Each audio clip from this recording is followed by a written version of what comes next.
Welcome to Section 14 of the BJCP training program from the Brewers Anonymous Homebrew Club. This is Lesson 1 and the only lecture lesson in this section, and this is all about the practice entrance exams.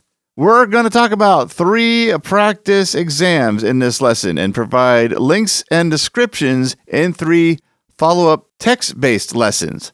So no need to write down the links and the information we're going through here. We're just going to tell you what each one is about. Then you can go to their subsequent lessons and find the links that you need to get to them. So let's get started. We're going to start with the only official entrance exam of the 3 in this lesson, and that is the BJCP practice exam questions. These can be found at bjcp.coursewebs.com. This is also the site that you're going to purchase your exam attempts and take the real online entrance exam. You'll need to create an account in order to access this practice exam, but you'll also need an account to take the real exam, so no time like the present to set that up if you haven't already. You also need to purchase the exam, and purchase is in quotes because it is actually free, but it's an item in their course exam store, so you have to go through the process of adding it to your cart, then checking out to access it. Now, when you get to the checkout portion of this, if this is the only thing in your cart, you're not going to have to enter any kind of payment information. No credit cards, no PayPal account, none of that. It'll process through without any of that information, and then you can access these practice exam questions.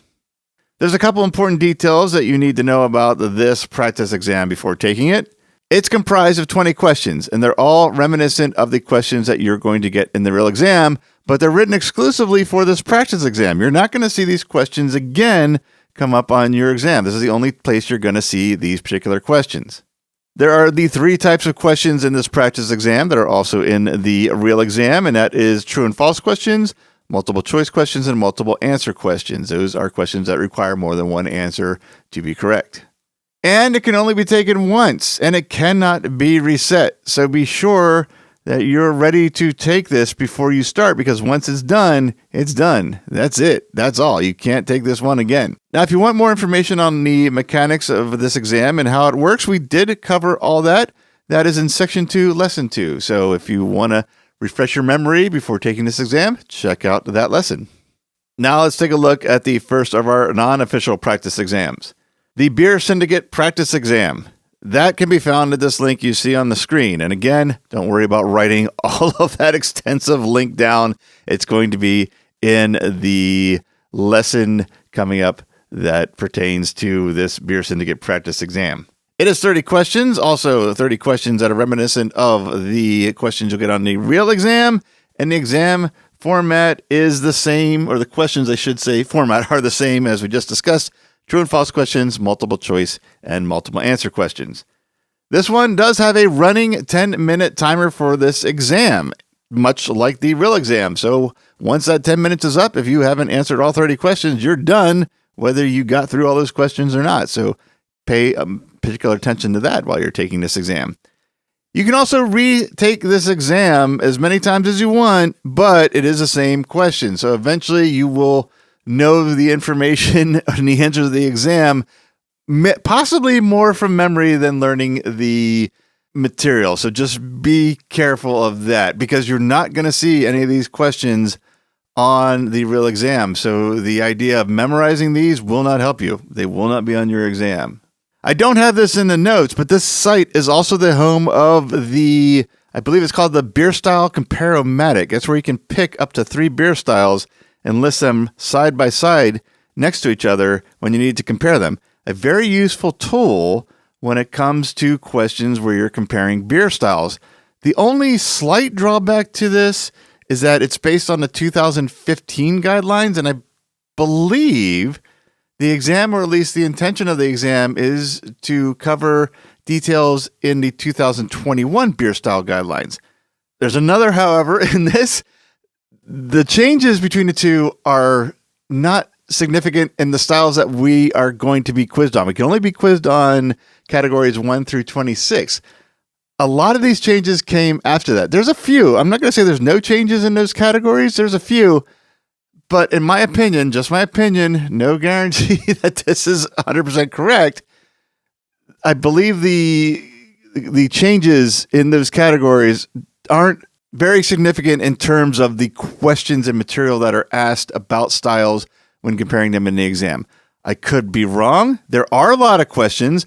I think I can confidently say chances are most of the questions won't be affected by these changes, but I did want to put that out there if you decide to use that tool, that just be aware it's using the previous guidelines. As little as they have changed, there have been some changes from the 2000 into the 2021 guidelines. So just be aware of that and make your own decision based on that. Whatever you decide is up to you.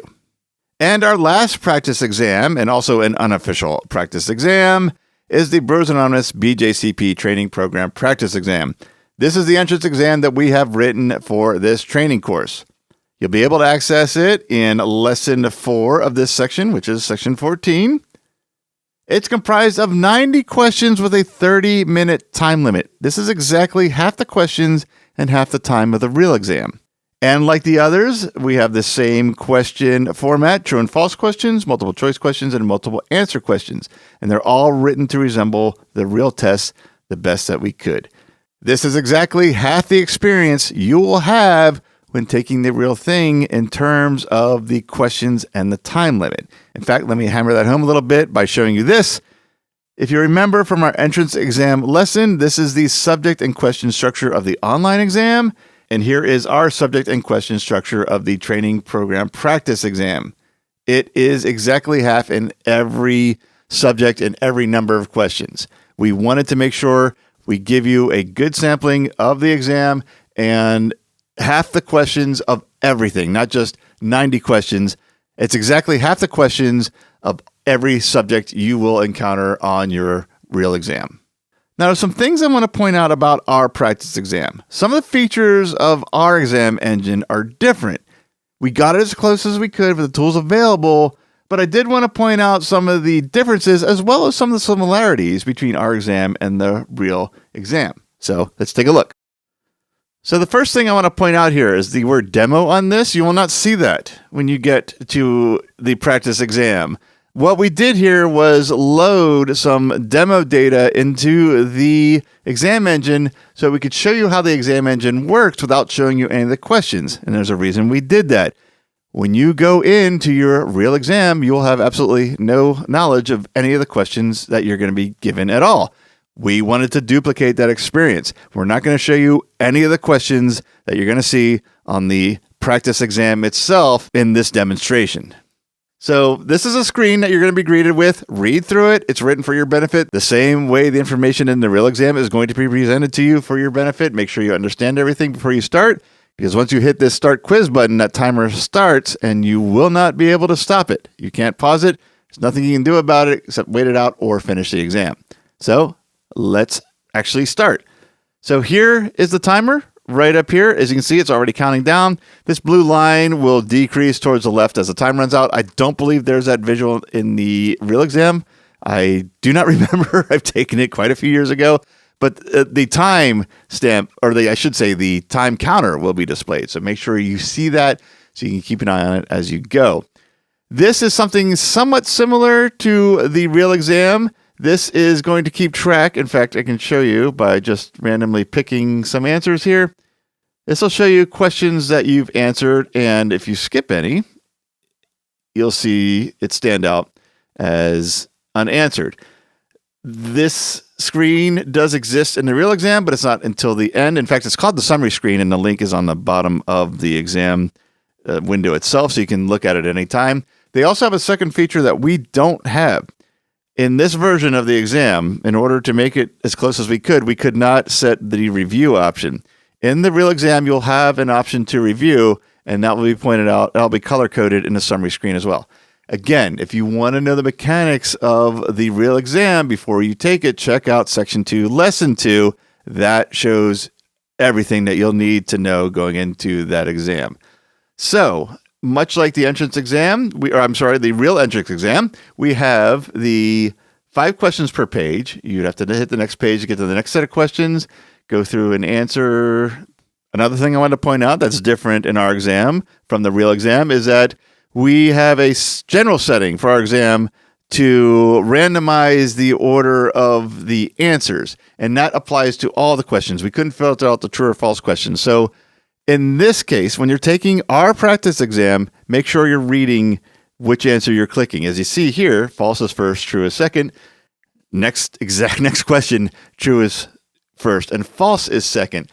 In the real exam, true will always be first, false will always be second. So you'll actually, that part of the real exam is actually easier than this one. Just be careful that you're answering the right questions, because I'm going to show you at the end of this exam some data that's going to help you make sure you're ready for it. So make sure you're reading the questions properly. So what I'm going to do now is pause this video. I'm going to fill out the rest of the exam, and I'll come back right before I end the exam to show you some really important and really helpful information that we have in that final screen of this practice exam.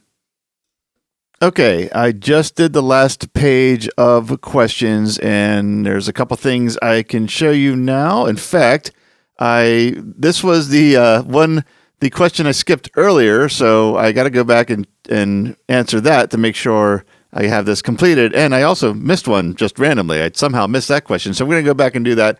I want to mention before I do that, do not leave any questions unanswered, because even if you don't have any idea what the answer is, you're not going to get penalized for a wrong answer. You only get credited for correct answers.